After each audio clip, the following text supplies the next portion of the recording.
Today, I get to do this exciting video. It's about the things that I love the most. It's one of the biggest highlights of my job, and it is about rolling around on the floor. So I'm just hanging out on the floor right now because I love it so much. No, not really, not at all.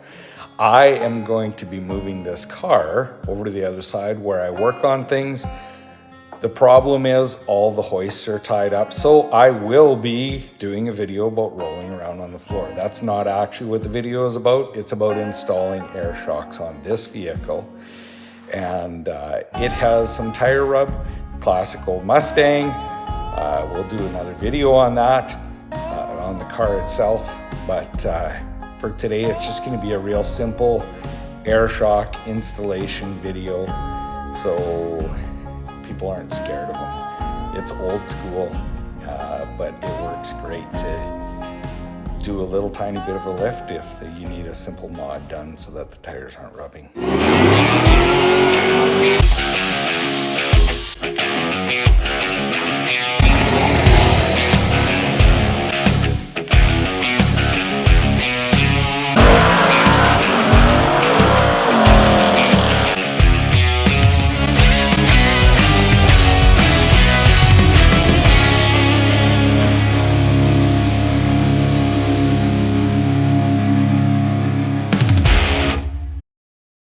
So gonna do a quite simple instruction on air shocks. Air shocks, pretty easy to install. I bought this kit. It's for a classic Mustang, and he's having some tire rub issues. This is a hot rod, and we don't want that. So I will go through some really quick stuff to install this. So as you can see, this gentleman has driven this car and they've had people in the back, and it has a tire rub issue, obviously. So yeah, we're gonna cure that with the air shocks. So right now it is not loaded on this side. Definitely we need some clearance issues here. So my hoists are tied up right now, so I got it jacked up. I have pads on the jack stands. I don't want to scratch this thing as show car. Anyways, I'm not going to do the whole video of how to change this. This is the stock shocks that are in right now, and I have to pull these out. What's really nice to see about this car is it's a show car and it gets driven, which is awesome. So anyways, if you look at the shock, bottom of the shock, if something happens where you can't get, like where this shaft rotates, it actually has a flat spot on each side. You can put a wrench. You can also buy a special tool so this doesn't turn. But anyway, you got to get these nuts off of here. Yeah, you can see the flat spot hopefully on there. And on this car, the interior needs to get pulled apart, but it's got the exact same thing on the top. So anyway, what I'm going to do is just give you a little lowdown on what we got going on. So there's the shock in the car, and we will put the air shocks in and run an air line, and we'll take you through that a little bit. She's a convertible. It's nice. Don't have to crouch under a roof to get at these, but this is behind the seat. So the tops look identical to the bottom, but just coming through the floor up behind the seat. So the old shock is a gas shock, so it's extended all the way. It is the same length, I checked. So the air shock is compressed the whole way. And when we put it in, we can just throw a little bit of air to it to extend it. And if you look, the top and bottom are the same, so the same hardware kits. This is something you want to be careful of though. The thread pitch is different, so that's a fine thread. This is a coarse thread, so be careful you're putting these kits in. Make sure you use the new hardware, don't try to skimp. How do you put these in? Well, you want the small side down, and you want the air fitting up. And more than one reason, that's how the shock's designed, the oil's in the bottom. But the other reason is because I've seen these put in upside down before, maybe because the airline's easier or whatever. But this top part is mounted solid to the car.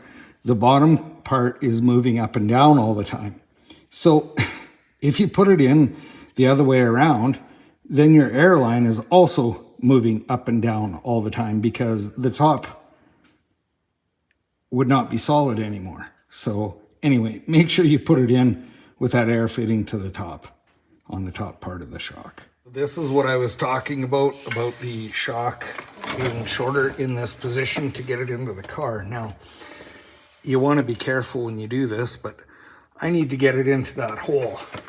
And to get it up the easiest way now, I have just a regular airline here.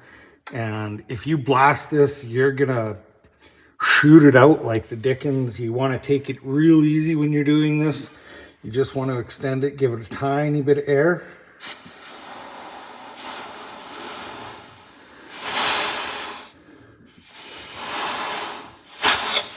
So now it is sitting in place.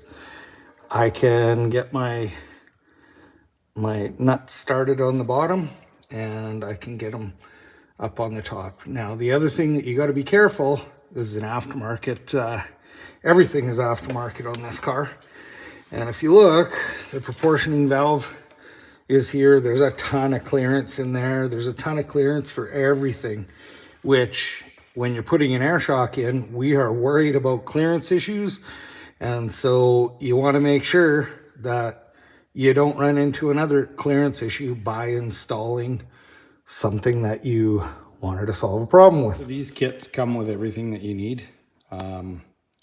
This is actually for a 67 Mustang. So it comes with all the airline, and then these fittings, they will go on the air shocks. This is the T to join them together, and this is your fill port. Now, the important thing on this is you got to cut the lines nice and square. So I have a cutter, but you can use a razor blade or whatever. Just make sure they're square. Then you slide that cap on, and then you have to take these O-rings and slide them on before you put them in and tighten them on the fitting. Now, of course, you don't have to over tighten them, and this isn't how standard air stuff works, like in a big truck or air ride suspension, but I know air shocks are kind of old school and whatever, but they're reliable. They work really good, especially if you install them properly where the fittings and everything aren't getting banged around. And it is a easy way to give your car a little bit of a bump, especially something older that the springs might be sagged a little bit. How these go together is I slip the nut on and just put the O-ring on here. Okay. Now, if you look, I just made a little tab here to hold this on the license plate bolt.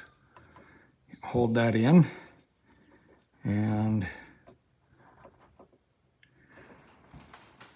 it is a hand tighten deal on this. If you notice, there's no spot for any wrench on this piece.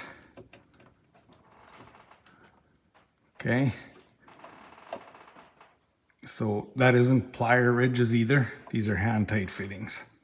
So this is going to go underneath the license plate onto that tab. And then that is how it will be filled. This is the air chuck, where the air chuck goes. It's a Schrader valve in there, just like you fill a tire. So there is 50 PSI in there, and we have definitely gained some serious clearance. So the car doesn't look too high or anything. So anyway, it is going to be great. I was able to tie the all the lines up really nice and neat to the park brake cable, and then through to the battery cable here and to the back. There is the filler just attached to the top license plate bolt up inside the back of the bumper, hanging down for easy access. Simple little bracket.